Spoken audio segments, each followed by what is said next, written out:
Watch what happens to Bob Odenkirk here, here, and here. He's the protagonist of this movie, and he doesn't seem to be doing too hot. For once, this is an action movie where we aren't sure that the main character is going to win. He's not an overpowered, flawless hero of the story. How he fights seems to be as realistic as a movie can get, and it comes down to every single move choreographed with extreme detail, and nobody seems to be talking about it. See what I did there? That's the name of the movie. But seriously, this hit, this cut, this bonk is the tip of the iceberg of all the things that choreographers did right with this movie. You know action movies aren't realistic, sometimes really not realistic, but the stunt coordinators for this movie, specifically this bus fight scene, sat down and decided they would make it as real as possible. That's why parts like this create unease, unconfidence in if the main character can actually win this fight, just like in real life. People praised this movie when it first came out for its realistic action scenes. Since then though, it seems to have flown under the radar, and I'm not sure why. Despite this movie seeming like it solved a big action problem in Hollywood, people sort of just forgot about it, even though the choreography in these scenes still holds up today with useful and real tactics in self-defense. There's 4 pillars to how Bob Odenkirk fights off 5 dudes in a compact bus, and it starts because of a broken dam. And before it starts, he's just sitting on the bus angry. This is his broken dam. His knuckles are already bloody, so he's warmed up to fight because he was just punching a brick wall because these people robbed his house the other night, and he thinks they stole his daughter's kitty cat bracelet. This whole movie so far is just a build up to this moment. Every day looks the same. His son, wife,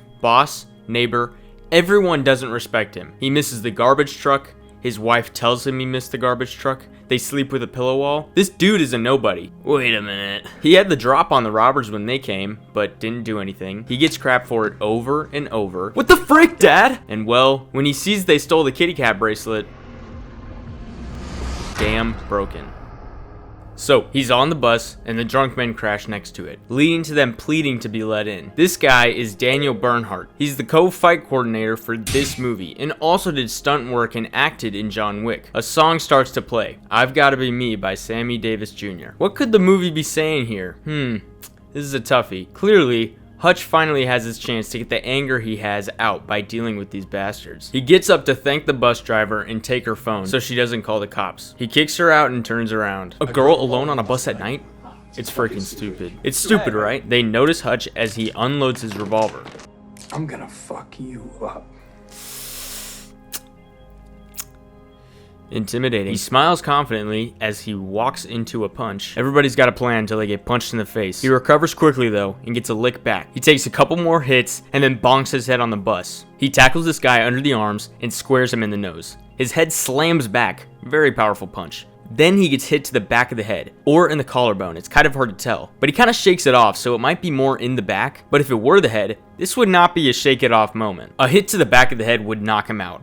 I didn't mention it in John Wick, but he takes a metal bat to the back of the head.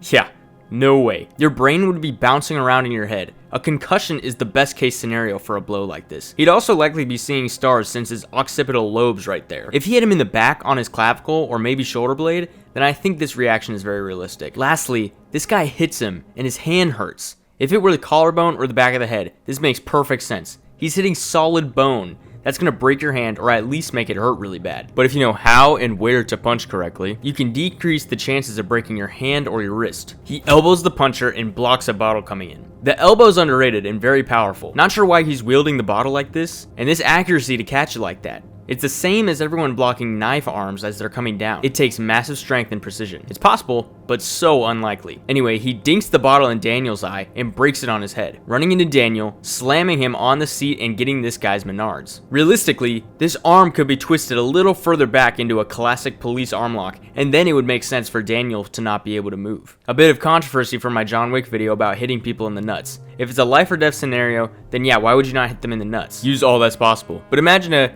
hey, let's settle this in the parking lot one-on-one scenario, then in my opinion, yeah, a kick to the nuts is a cheap shot. And everyone watching will be like, hey, come on, man, fight like a man. And if your opponent had friends watching, they'd probably get pissed and jump you. He brings Daniel up from the seat and bangs him against the pole. This brings me to the first pillar of Hutch's style in this fight scene.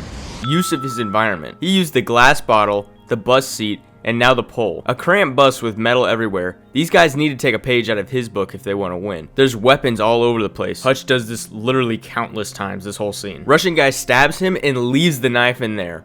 Wrong. Don't do that. Hutch is in pain, but he overcomes it pretty quick and pummels him. I think I've seen enough so far to declare the second pillar. His punch. Two things. His strength and the hardness of his knuckles. He literally punched a brick wall. Clearly his hands aren't broken. He just walked away with some bloody knuckles. How would this be possible? Kind of like how people will do shin conditioning. Consistent, repetitive impact causes microfractures and desensitized nerves in the tibia bone to make the bone grow back stronger, denser, and resilient. So the same thing can apply for knuckle conditioning. His background would have to be many years of this conditioning for his knuckles to withstand such force. And knowing his background, which is explained later in the movie, this makes sense. Next, his punching power. Remember, these punches looked super hard, and then this one against the Russian guy flew him in the air. Powerful stuff. Like I said in the Equalizer video, Michael J. White said it 7 years ago. The power comes from the body, not the arms. And the punch carries most energy at end range. It's crucial to understand how to correctly punch. Don't be like Mr. Can't Act from the Equalizer. Get your form dialed in. It's a lifelong skill to have. Or if you're like Hutch and you got really mad and started punching a brick wall, an onlooker could be like, hey, his form's pretty good. So there's clearly many reasons to know how to punch. Actually, something interesting. The knuckles that are damaged on his hand are primarily these ones, showing that Hutch was punching the right way with the index and middle finger knuckles. This aligns with the radius bone in the forearm for maximum stability and power. If your points of contact land on your ring finger and pinky, your form is wrong, you're not hitting as hard, and you're most likely going to get a boxer's fracture. I actually got a boxer's fracture once. Yes, me, Brant Unlocks. I'm breaking the fourth wall. I had to wear a splint for weeks. Guess what? I made sure that would never happen again. So seriously, learn how to punch. Next guy recovers quick and tries to stab him, but Hutch uses the pole to hyperextend his elbow, most likely broken. He gets punched, but he tosses him to the side. Hutch has got one hell of a chin. Daniel runs at him, and he has two guys on either side, and this guy gets up to kick him and break everyone up. This is like when John Wick was occupied. This guy has a knife, runs up and kicks him instead of literally stabbing him. You got the drop on him here. Punch him in the face, kick him in the balls, anything but literally saving him from his situation. They take a break, and Hutch moves the watch face to the owner side of his hand. When I first saw this, I was like, why would he move the watch to the other hand? But I realized he puts it under the pinky because of what's about to happen next. Hutch pulls the knife out that was still in his side this whole time and goes to stab Daniel Bernhardt. Daniel blocks at the arm. Okay, now swipe down at the knife where it grips the weakest. Get it out of the hand. Do it, Daniel. See, he blocked at the arm, but didn't attempt to disarm the knife. If he blocked at the wrist, which is riskier and harder, at least the wrist wouldn't be able to move, and this wouldn't happen. But finally, knife defense that's more realistic. Every action movie, John Wick, The Equalizer, when a knife gets blocked at the arm, suddenly it's no longer effective, as if someone wouldn't jackhammer their arm, rotate their wrist, etc. Knife disarmament means a 99% chance you're gonna get cut. If I were Daniel here, I would see that knife coming out and act right then. Either use my foot to kick at his hand or literally dip. This was the moment to stop the knife. If I couldn't do that, I'm gone. Anyway, he has the knife in his arm and then gets a hammer fist to the face with the watch on his hand. So that's why he moved the watch. This knocks out his teeth, probably breaks bones in his face. He's using his watch as a weapon. I never would have thought of that. Here, if anyone saw my other videos and still doesn't understand what I mean by watching movies shows real and helpful self-defense moves or ideas you can use in real life, here is a perfect example. This is creative and actually smart. I wear a watch with a stretchy wristband, and after seeing this scene, I now knew I could use it as a weapon. Very creative from the choreographer. If anyone else saw this scene and thought, dang, I never thought of that, then you get what I mean. Save that for the future. Your watch can also be a weapon. Next, he stabs this guy's leg. Now here is where this guy could repeatedly hit Hutch in the back of the head, especially the back of the head. A few pop pop pop would shut his brain down and knock him out, or at the very least subdue him. But alas, Hutch just kicks the knife all the way through the leg. Ouch. He wraps the next guy in bus rope trying to choke him out. Using his environment. Everyone comes up and grabs him to pull him off, then somehow they just let go. This is the part where the jumping should have happened. They've had too many opportunities. And if the movie wanted to actually be tip-top realism, they would have had these three guys wail on him and beat him to a pulp. But nope, instead of that, Hutch does the work for them and throws himself out the window.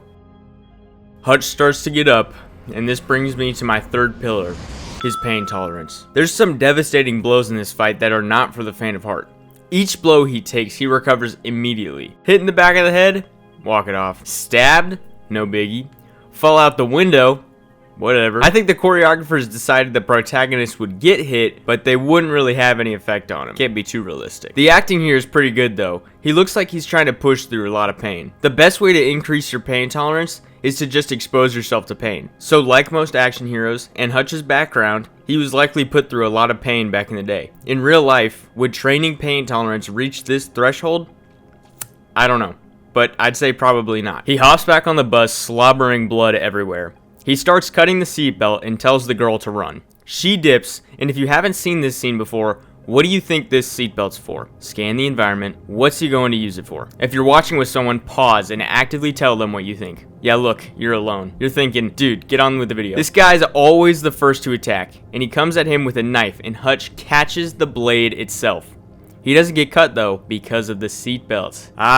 This brings me to the fourth pillar of his fight scene, which is Hutch's prescience. Same with the watch. He knew what was going to happen next, so he acted accordingly by forming a weapon or a defensive tool to effectively aid him in his fighting. Now, precisely catching the knife like this and then continuing to hold it, but if this guy slid the knife out, it would cut the belt instead of his hand. Anyway, he stabs him twice, then wraps around and traps this arm. Very smart. Trapping the arm makes Daniel vulnerable to really anything, because if he tries to get out, he'll just keep cutting himself. And if he's trapped, Hutch can do whatever with the free wrist and knife. He stabs his leg, slits this guy's throat, then back in the leg again. This guy got stabbed twice in the chest and then his throat sliced. He's dead for sure. There's no way he survives that. You can see he continues to react to the fighting as if his throat is literally not open. Great job, choreographers. Now the scene is totally ruined.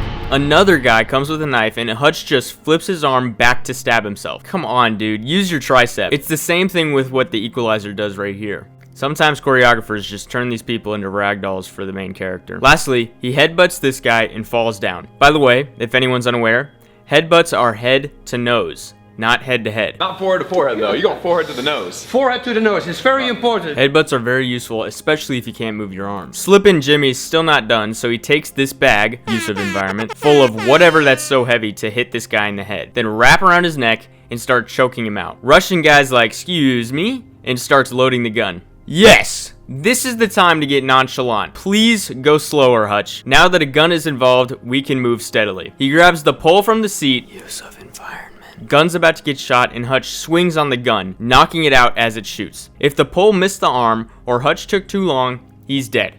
This was dumb. And if it didn't pop out easily, what would he have done? Just boom, dead?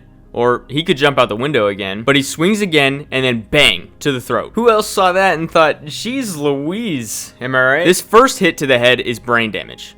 That's a metal pipe, brain damage and a cracked skull. Then the throat is a crushed trachea. This is where a throat chop would go too far. You guys know I like the throat chop, but not ones that break your trachea. They usually just put someone down for a little bit without causing permanent damage. So the Russian guy doesn't die. Hutch cuts his throat open and puts a straw in there for him to breathe. A straw is pretty small, so I don't know how well it would actually help. And this dude's head is also very badly damaged, but he somehow still lives this. Hutch hands the bus driver back her phone. Sorry about the mess.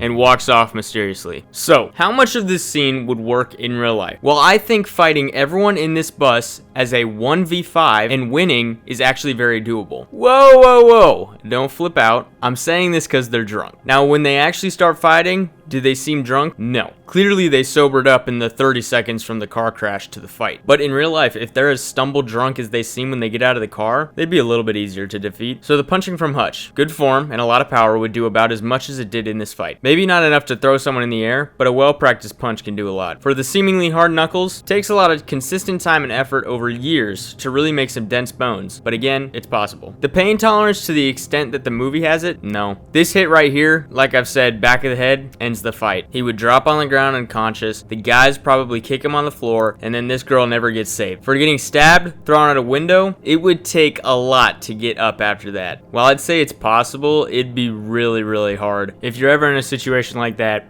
I believe in you. Now this part with the gun, no. Nonchalantly walking away and grabbing the pole would not work. Doing it quickly would also not work. The only time he'd have a chance is like when Daniel was looking at him pull out the knife. As he's loading the gun, immediately close the distance. Get a hand on the gun or arm wielding the gun and make sure it doesn't point in his direction. A knee to the face, kick to the crotch. If able, disarm the gun. Time is of the essence the moment he realizes a gun is joining the equation. Or you could also not unload the gun and leave it for the taking before the fight starts. The most realistic part of this fight, and one that would actually be helpful to know in real life, is the hammer fist with the watch. A blunt object that's always on your person, used to do significantly more damage, would be perfect in getting quick licks in to stun the opponent and escaping if it were a real life encounter. The idea of the seatbelt to protect his hand from a knife is a cool concept. How he does it by just catching a blade is a little iffy, but I think the premise is good. Now the rest of the fight scenes in this movie I was originally planning to analyze. Then I looked through them and realized they kinda suck. Here, let me give you the pillars of the other fight scenes. For when his house is getting raided, Hutch continuously uses melee weapons. When Hutch's workplace is getting raided, he uses Home Alone booby traps. That's it. I like this movie overall, but the bus scene is what I've liked most about it, obviously. I also was going to analyze the second movie, but a quarter of the way through watching it, I was bored. So I skipped to the fight scenes and was extra bored. I'm here with my family, making memories. Is that the best you can do, man? It kind of had a comedy twist, but I was not laughing. Picture this. Your wife recently died from a terminal illness. The silence rings in your ears when you wake up, eat, sleep. You grieve alone. Then a dog arrives at your doorstep. Hey, pooches. Aw, look at the little doggy. It's from your wife. Now you see hope and a chance to get through this tough time. Unfortunately, that doesn't go to plan. Now you're gonna get who did this to you and kill any and everyone in your way. Your rampage is fueled by aching grief and deep seeking for revenge. Whatever's about to happen in the next few days, or few movies, awakens the beast you thought you left behind years ago. I'm talking about John Wick, by the way. Not you. His style is as loaded as his character. A fighting style I've broken into two parts, with everything beginning and carried out by a quest for retribution. He was retired, happy. He'd left that world behind him. Nothing that's about to happen would without this defining moment. Killing his dog is the plot of these movies, and is constantly mentioned by the characters. Just a fucking dog. Just a dog. Shot my dog. I get it. So these action scenes are fueled by a blinding rage, trying to fill a bottomless pit, leading to him returning to his old ways, to bring back the Baba Yaga. Vigo, the father of the dude who killed his dog, sends as many people as possible to John Wick's house. He's ready for this, duh, and when the intruders get near, he takes action. Hold on, 1 second. I just want to mention something. With John being referred to as the boogeyman, the only way I can think to describe how he's set up to the audience is as more of an overpowering force than a human. He's spoken about like a different breed entirely, and this scene right here captures this perfectly. Vigo calls John at an effort to settle things before they get too ugly. In the entire call, John says nothing, and when asked what John said on the call, Vigo says, Enough. The exposition they're giving for John Wick is insane, and they pay it off perfectly. Dang, alright, that was 4 seconds and already 4 people are dead. Okay, notice how every single bullet he fires has a purpose? Each bullet is clearly choreographed precisely to bring the realism in incapacitating or killing his opponents. The depth they go for these action scenes in these movies is insane. And see how quickly he sends 4 people to paradise? Imagine being this guy on the ground seeing all of this go down and then pop, blackness. And he does this to everyone. It gets to a point of how many people has this dude killed? Now I say all this to bring me to the first part of Wick's expertise. Guns. The gun techniques used in these movies are amazing. Guns are a core part of this franchise. I mean, come on, you know this classic suit-up scene. I need something robust, precise. The shooting, disarming, cool ways he reloads. He's super quick and his aim is unbelievable. Think about how much focus and training it takes to have this kind of accuracy. Yes, I know it's a movie. I'm aware it's not real, but if you think having similar aim like this in real life, or anything I've touched on in previous videos, isn't possible, it is. But I'll get into that later. Due to his supreme aim, the main body part he aims for is the head. He's a hitman, an assassin. His job is death. If he's not close range, he's immediately aiming for the head. Like I said earlier, his main objective is lights out. roll credits. The Equalizer gave at least a little time usually. The only reason you aren't dead when you see John Wick is because you either take care of his dog or you're just as skilled as him, which these intruders are not, hence all of them dead by the end of this scene. So John jumps down the stairwell, kills a few more dudes, yada yada yada, day in the life. He gets up against a wall to reload, and someone sneaks up on him. They grab onto his hands to direct the gun away. Now this is where John uses his elite skills in hand-to-hand combat. Instead of fighting this forward pressure, John uses the momentum, pulling him and swinging him into this bookshelf. This is a big part of Wick's style, which is using his attacker's momentum against them. But wait, it gets better. He reaches his arm underneath and launches this guy over his shoulder, slamming him on the ground. Now pay attention to that, because you'll never see a move like this again in these films. Psych! In every scene, John throws someone, takes him to the ground, or overall performs a takedown. He does it in literally every single fight scene. Try to find a fight scene where John doesn't do that. This is gonna be you next time you watch John Wick with somebody. Wait, he's about to take him to the ground. Wait, hold on. Watch. Watch. Are you watching? Wait, right here. Oh, no, hold on. Yes, right there. I knew it. I told you. His type of takedowns come from two main martial arts, jiu-jitsu and judo. From what I understand from the two arts, judo takedowns or throws are more explosive, looking to end the fight at the takedown, whereas jiu-jitsu tends to be more of a transition into ground control, and these are typically more conservative than judo. John does both, but in terms of fun, exciting moves to see in action, he's more explosive with his throws. But with jiu-jitsu, he tends to take it to the ground a lot, especially if his opponent is more skilled, where it'd be harder for John to throw them so hard or so far. So after we saw the first takedown of many, Wick notices someone else and pops their brain before coming back to his attacker and doing the same. This is something he also typically does, is he combines hand-to-hand combat with his firearms usage, using a hybrid style called gun fu, which is really just a movie term, by the way, originating from Hong Kong director John Woo. If you've done so much as a Google search about John Wick, you probably already know this. The techniques in these movies are centered around this gun fu. I like a lot of the scenes where he's dealing with someone and has to kill someone else coming to join the action while simultaneously dealing with his original attacker. Each time it's done on screen, it looks super dope. There's one specific style John uses in close proximity with his gun that I've noticed multiple times. He usually pulls it in contact distance, where the gun is touching his target. He shoots 2 to the chest and 1 to the head. It's not a double tap, it's a triple tap, or some amount of shots to the chest before a shot to the head. I guess he does this because as a hitman, he leaves nothing to chance. I mean, it has its place, I guess, since he had to shoot this sumo wrestler multiple times in the body and head before he actually died. Personally though, I don't really get it. Seems wasteful if you're going to shoot the head anyway. When I first watched John Wick, I thought, how does he not reload more? Someone's not counting. It could also be to stun his opponent in the chest so they wouldn't block the shot when he goes for the head, since he's in such close distance. I'm not sure, but John does this a lot. It's a core part of his style with Gun Fu. Now Wick shoots the next guy, runs at him and grapples him with his legs. This is a super cool move. I was blown away when I first saw this. It's very fluid. And at the peak of his jump, he shoots the guy through the bookshelf and rolls into the momentum to end up on top. He kills them both and then he moves on. So this move, super sick, really advanced. But could you do it? If you watch my first 2 videos, you may think I would say yes. And I want to touch on it because in my past 2 videos I've argued that watching action movies is great for studying and teaching yourself self-defense techniques. Right, so I saw John Wick do this, therefore I can do it too. I understand the controversy. I'm not saying you can watch a movie and right after say, I can do everything in this movie. Though, there's many moves used in these movies that are simple and doable by anyone. You don't need to be in shape or train really hard to understand basic self-defense. Does training help?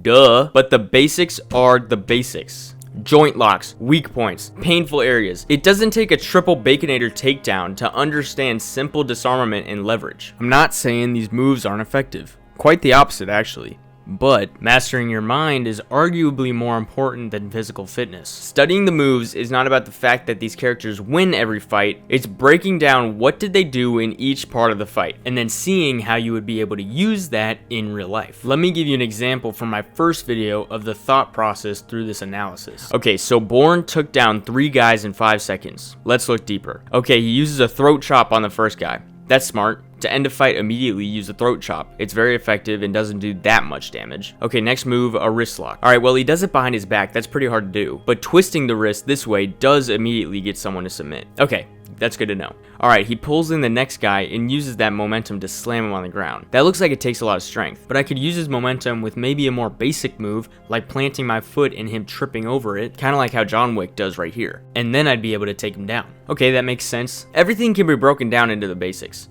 And not every scene is going to work in real life. Look, Robert disarms this gun, but if you watch the slow-mo, the guy kind of just lets go. Alright, but Robert twisted the gun towards Grip being the weakest. That's something to think about. For this though, there's a lot of people in the room, the gun is very likely to go off. I wouldn't pull a move like this in this scenario, but it's worth slowing down and looking at closer. Now, just to understand where I'm coming from, if you'd like, you could do a little research, watch a YouTube video here and there, understand basic hand-to-hand, gun and knife self-defense, and then you'll realize it's fun to watch action movies with fight scenes. Why? Because choreographers, especially if they're really good, make realistic fight scenes, and they use real moves. So you can watch a movie and now that you have a certain eye for self-defense, you can see a move like this and be like, damn, rewind that. Huh, I never thought of that. And then you could save that in your brain. The more research you do, the more knowledge you attain, the more movies you see, the more confident you'll be in your knowledge of self-defense, and thus the more capable you are to do so in real life. At the very least, if there's any takeaway from what I'm saying, understanding self-defense makes action movies more enjoyable to watch. So, let me show you a move I like that comes up in this John Wick scene.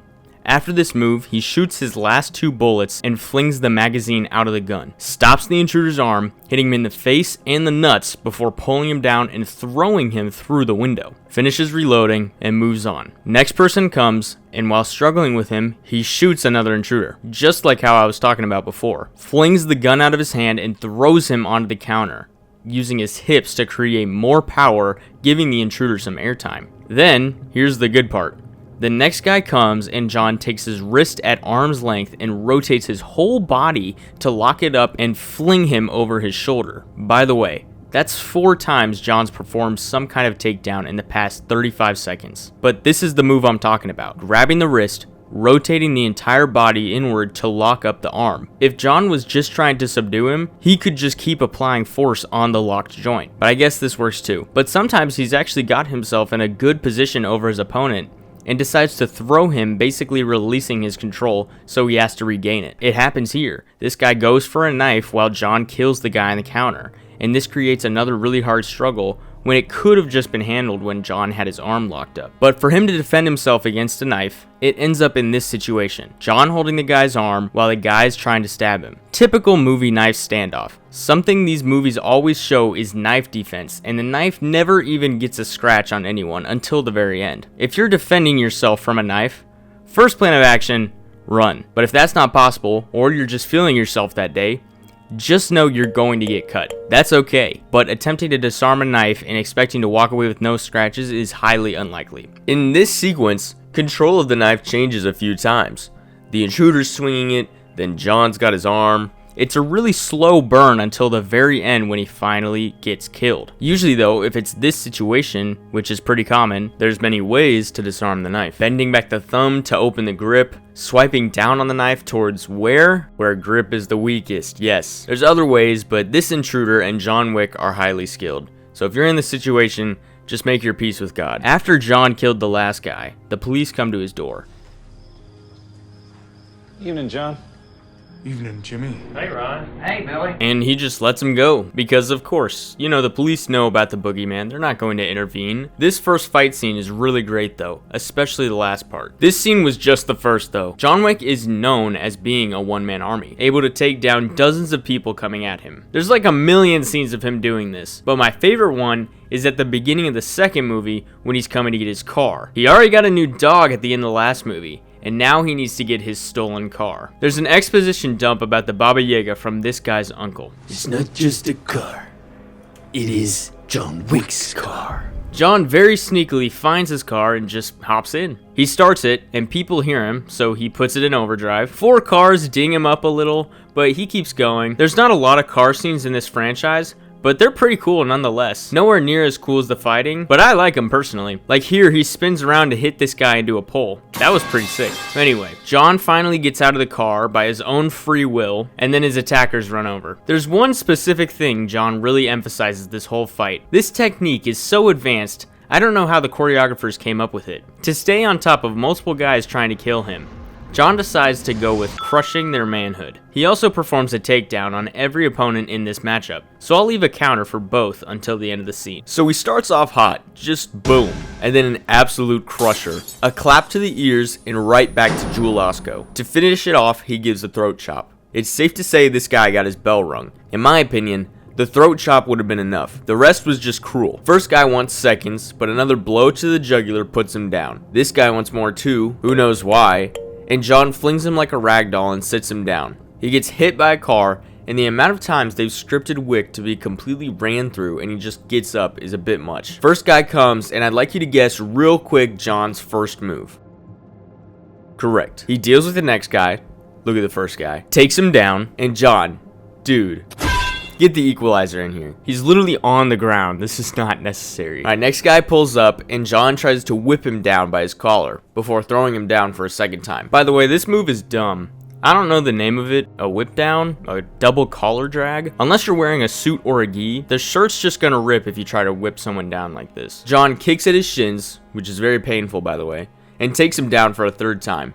Very smoothly this time. A car comes at him and he narrowly dodges it. He comes out and gets his leg caught and tossed. Juggernaut runs at John and flips him down. That's 4 jewels shattered and 6 takedowns, including the one from the Juggernaut, in just this little bit of fighting. He walks mysteriously before having his legs taken out by bullets. John's had the gun on him this entire time. He just wanted to bust a couple balls. He declares peace with the uncle, Mia, and dips in his car that's somehow still running. So, kicking in the balls. Honestly, not the best practice in real life.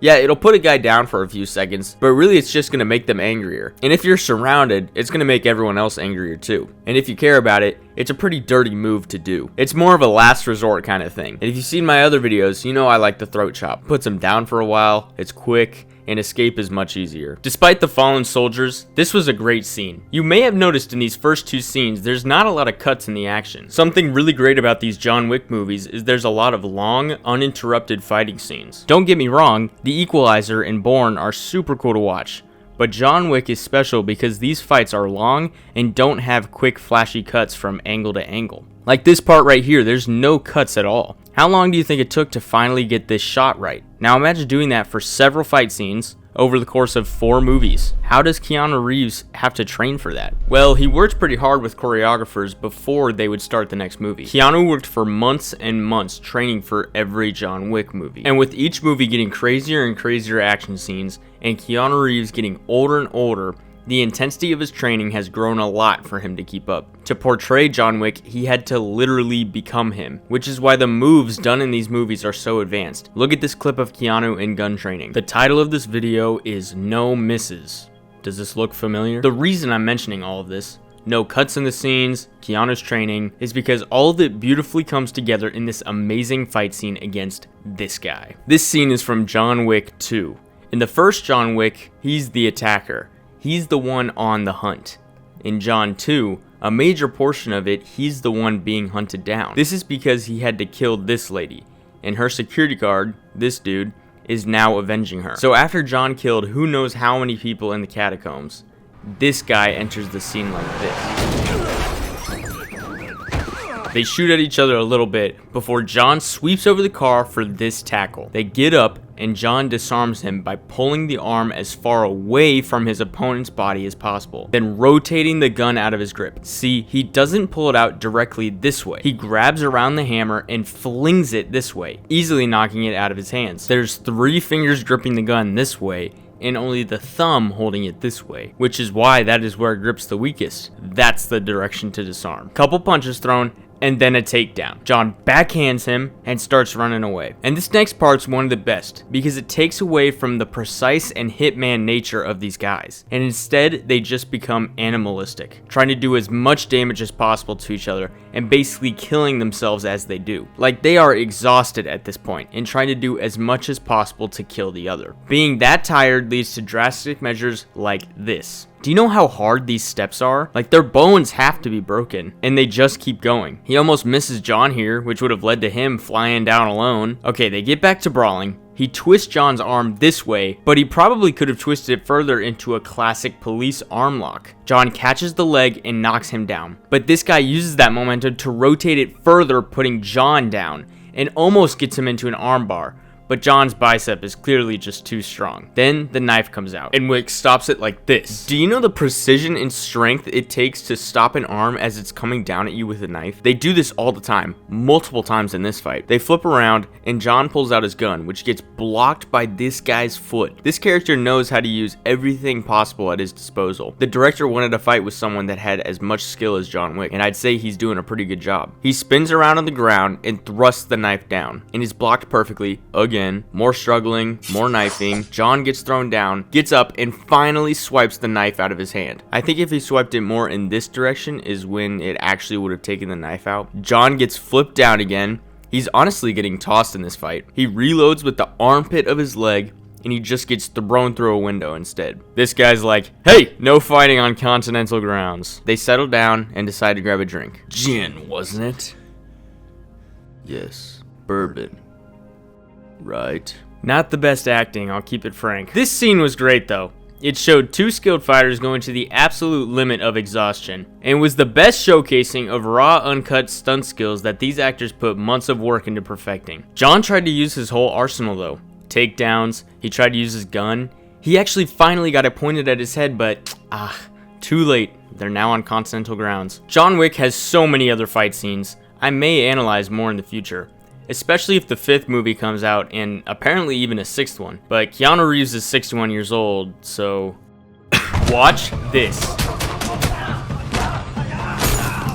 Ever seen anything like this before? These are all the fight scenes from the movie The Raid Redemption. This movie completely changed the action genre when it came out, and the interesting thing is, the main lead isn't even an actor. He's a national champion in Silat demonstration. In fact, all the people in this movie are highly trained in martial arts, which is what makes this movie's fight scenes so dang good. They're as real as it can get, making every move that's performed in this movie something you can learn from when it comes to self-defense. The choreography in this movie can be appreciated visually and educationally by anyone who watches, and the technicality increases as the movie goes on, starting with the first fight scene. This guy is injured, while this dude, Rama, is helping him to a room where he thinks he can get him help. This whole building wants to kill these two because their whole team of officers came to raid it. Most of the officers are dead already after a huge firefight that happened a little bit before this, and Rama's a rookie in the police squad, so these two are pretty much wandering defenseless in a building full of people that want to kill him. Thus,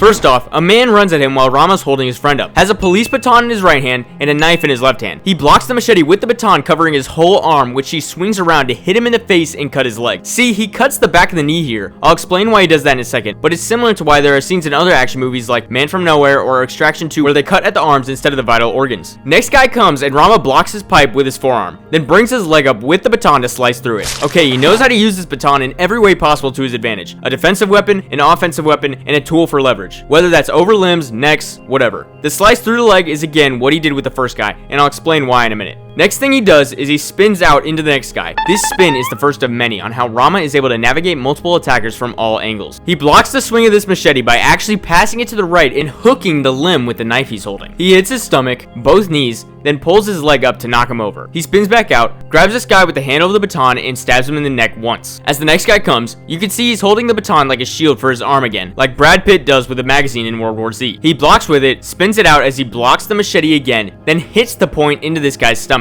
Okay, this part's going to blow your mind. The next guy swings his machete, but Rama blocks it with his other arm with the knife. See here, he's holding the knife. He then puts down the blunt side of the machete with his hand, hitting him in the chest and slicing through his neck. Next, he passes the machete in a counterclockwise motion. There's real application to this, especially with weapons, a stab, and a spinning hook kick. He blocks again, then blocks both of these guys' machetes, one with the baton, one with the knife. Baton, spin and stab this guy in the stomach. Steps back, blocks the wrist while hooking the limb with an ice pick grip on the knife, just like he did a second ago. This technique is super cool because it's like a sickle essentially, holding a knife and curling your wrist downward to trap the wrist. And if the knife is double-edged, you can cut at his wrist at the same time you're trapping his weapon arm. There's many things you can do for extra defense and offense with a move like this. Also, before he did that, he swung the baton around at his head before chambering it back into defensive mode before he decides to swing again. Offense, defense. Next, he passed the arm downward, slices up his torso before hitting the butt of the baton into his throat. Next guy comes, and as he runs at him, look at what Rama's doing. I'm gonna call these windmill arms. I guarantee there's a real term for this. Don't know what it is. He does this before every single attack. Every single one. Why? This is a defensive technique he uses to make himself unpredictable, parry strikes, and basically set himself up for success before entry into close quarters combat. You can see how before every attack he uses it to enter seamlessly into defense. Here he blocks the forearm and pulls down to disarm this guy. Now he's able to slice his cheek and use that rotational momentum to heel kick the back of his knee. He loves kicking the back of the knee. I'm gonna call this the Rama staple. See, his goal doesn't have to be to kill everyone. It's just put them on the ground so he can fight the next person one-on-one. The martial art this movie's using, for the most part, is silat. And that's what the martial art is. It's quick, brutal, and efficient. Boom, boom, boom. Knock him down, boom, next person. Stab in the throat, boom, next person. Next guy comes, windmill. And see how it works? It's like wax on, wax off, or sand the floor, or Kali passing of the arm, or whatever term you're most inclined to call it. He uses circular motions for when an attack comes in, he can immediately parry it. And his attacker is unable to tell what exactly he's going to do because it looks unpredictable. These are real techniques that are simple but effective, especially for knife defense, which is a lot of what silat and Kali are about. Next guy swings and he dodges under, hits him, then stabs the back of the knee,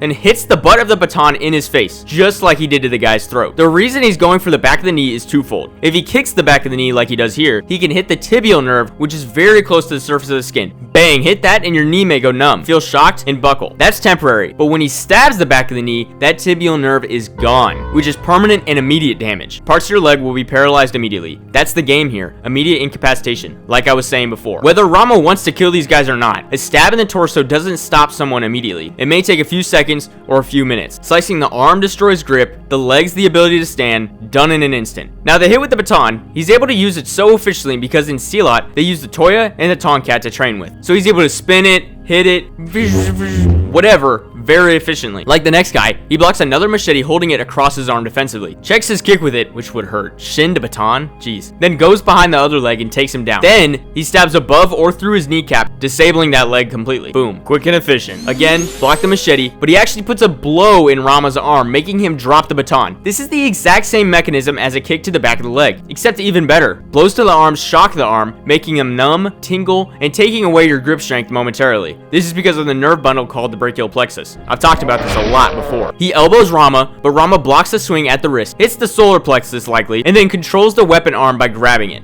spinning underneath it to get out of danger from it, and uses the knife ice pick grip to stab this guy in the torso, then knee him back. What a beautiful combination. A very similar combination happens later. He goes to stab this guy. This guy's like, no, but he gets a stab off anyway. Now this guy grabs him like this, and I want you to pay very close attention here. He uses his hands to push Rama's head down. What do you think he should do right here? I'll have Boss Rutan explain it from here. He puts it on and he pulls my head forward. It's difficult for me to go back. See, I cannot go back. I grab my hands together. I push up like this. And what does Rama do? The exact same thing. I push up like this. Right, now go get someone you know, your friend, your grandma, and have them hold your head down like this. Then try to push back with your head, then with your arms. It actually works. See my point? There's real stuff in these movies. Real martial arts. Real techniques. Why? Because fight choreographers in action movies know martial arts. Why do they have to know how to fight to be able to choreograph it? So they can make it look real. How do they make it look real? By using real moves. Some movies are really realistic, and some movies star Jason Statham. What do you want? Your life. I was thinking about taking it. But you should understand my point by now. This movie's an even specialer case too, because the actors are the choreographers, because they are masters in silat, which is why these scenes are that dang good. Now Boss Rutan steps to the side, picks him up, and falls on him. That's his plan. But Rama elbows him until the guy moves to the side for him, because he's like, ow, stop elbowing me. Once he's moved to the side of Rama, he no longer has the strength over his head, and Rama has an opening to grab his head and throw him over his shoulder. Bang. Then he takes his arm and breaks it and kicks him in the face. Check this out. This is the leg you put in the air when your arm breaks. Next guys come. Check out the spin and the windmill. Then check this out. Whoop, replay. You see, when it comes to really skilled fighters facing off, they just have a lot of ways to mask what their next move is going to be. A feint and a feint and a feint. He dodges Rama by spinning and trying to elbow him, but then that gets blocked. So his dodge was turned into an attack. Then Rama has him in this grip right here. This is where you literally control him, because he has 2 leverage points on this arm where he can apply more and more pressure, essentially locking up his elbow joint, if he did it right. Which he kinda does, and is able to knee him in the face. Orange shirt runs into him and Okay, rewind. Bottom right, bottom left, top right, top left, block, block, block, block, punch to the solar plexus, then bang! Bang, bang, bang, bang, bang. How he's able to block everything? Choreography. How they're able to move so fast? Dude, I don't know. Like, this punch to the solar plexus is blink and you'll miss it. Remember, I'm slowing stuff down to actually see what's happening. In real time, they move with insane speed. It's gotta be that everyone is so wiry, meaning they're super light. Some of these dudes are skin and bone, and none of these fight scenes are sped up. So these guys are like lightning. So, this whole fight scene has shown a bunch of different things. When trained well with a baton or something like it, you could fling it around, hit with it, protect your arm, employ blocks. There's a lot of things Rama does with just a baton, and it also looks super cool when he does it. Now, he also uses knives in more ways than for stabbing, like holding it down his arm with the ice pick grip to block this machete, similarly to the baton, or trapping people's limbs between his arm and his knife. A simple knife can be used for defense in lots of ways. The biggest thing I noticed in his defense, though, was the windmill. Before every single attack, even for just a tiny bit, he swings his arms around. Important to note, he makes sure to do this with an inward motion. The same goes for On the floor. His right arm is counterclockwise, and his left arm is clockwise. Why that is better to explain in the fight versus the Machete Gang. So Rama's wandering the hallway. Why? Go watch the movie. This guy steps out laughing, then looks at him like, wait a minute. And Rama actually runs, because he's way outmatched. Yes, we just saw he can throw down a little, but he's the one being attacked by everyone in this building, not the other way around. This changes in a second. This guy catches up to him, so Rama gets into it with him and ends up against the wall like this. Like I said in my last video, not much you can do here except elbow his back, and also knee him like Rama does. Then, the Machete Gang runs in and, oh, that's a screenshot. He also makes funny facial expressions throughout the whole movie. Then he throws this guy. What the flip? He runs down the hallway when a door is locked. Here's the best part of this scene. He does this. Why is this so significant? This is like what I talked about in my Taken video, where he flips a switch. He went from being the hunted, the prey, to deciding to be the hunter. Here he's afraid, running away, but here he chooses anger instead. He chooses to be the predator, whereas before, he was forced into it. Therefore, first he elbows the ribs, then spins while windmilling to push the next guy past him. He also elbows him to push him further. I mean, look at that. Talk about smooth. Then a forearm to the throat. What is there to say? You guys already know I like throat chops. He catches the wrist. Then what in the world? First off, this is some spoinky oinky movement. Second off, you can see these actors have crazy leg strength and agility. It takes a lot of force to move the legs laterally like this at this speed. These guys' abductors and adductors are insanely strong. This is something you really should think about working on to enhance your fighting abilities, but also to enhance your life overall. Rama scraps a little. Then this guy goes to stab him like this, where Rama dodges it. This frame literally is like, there's no way he doesn't get stabbed. Obviously it's a movie, but Rama stays very, very vigilant, paying extremely close attention, not panicking, and reacting in an instant. Rama then heel kick to the back of the knee. Man, he loves to do that to knock him down. Then Rama windmills, and this guy gets on top of him, and Rama dodges this. Yeah, right, pal. I'll call BS on this one. Then Rama gets dragged, and before this guy can machete his leg, he flips his whole body to, wow.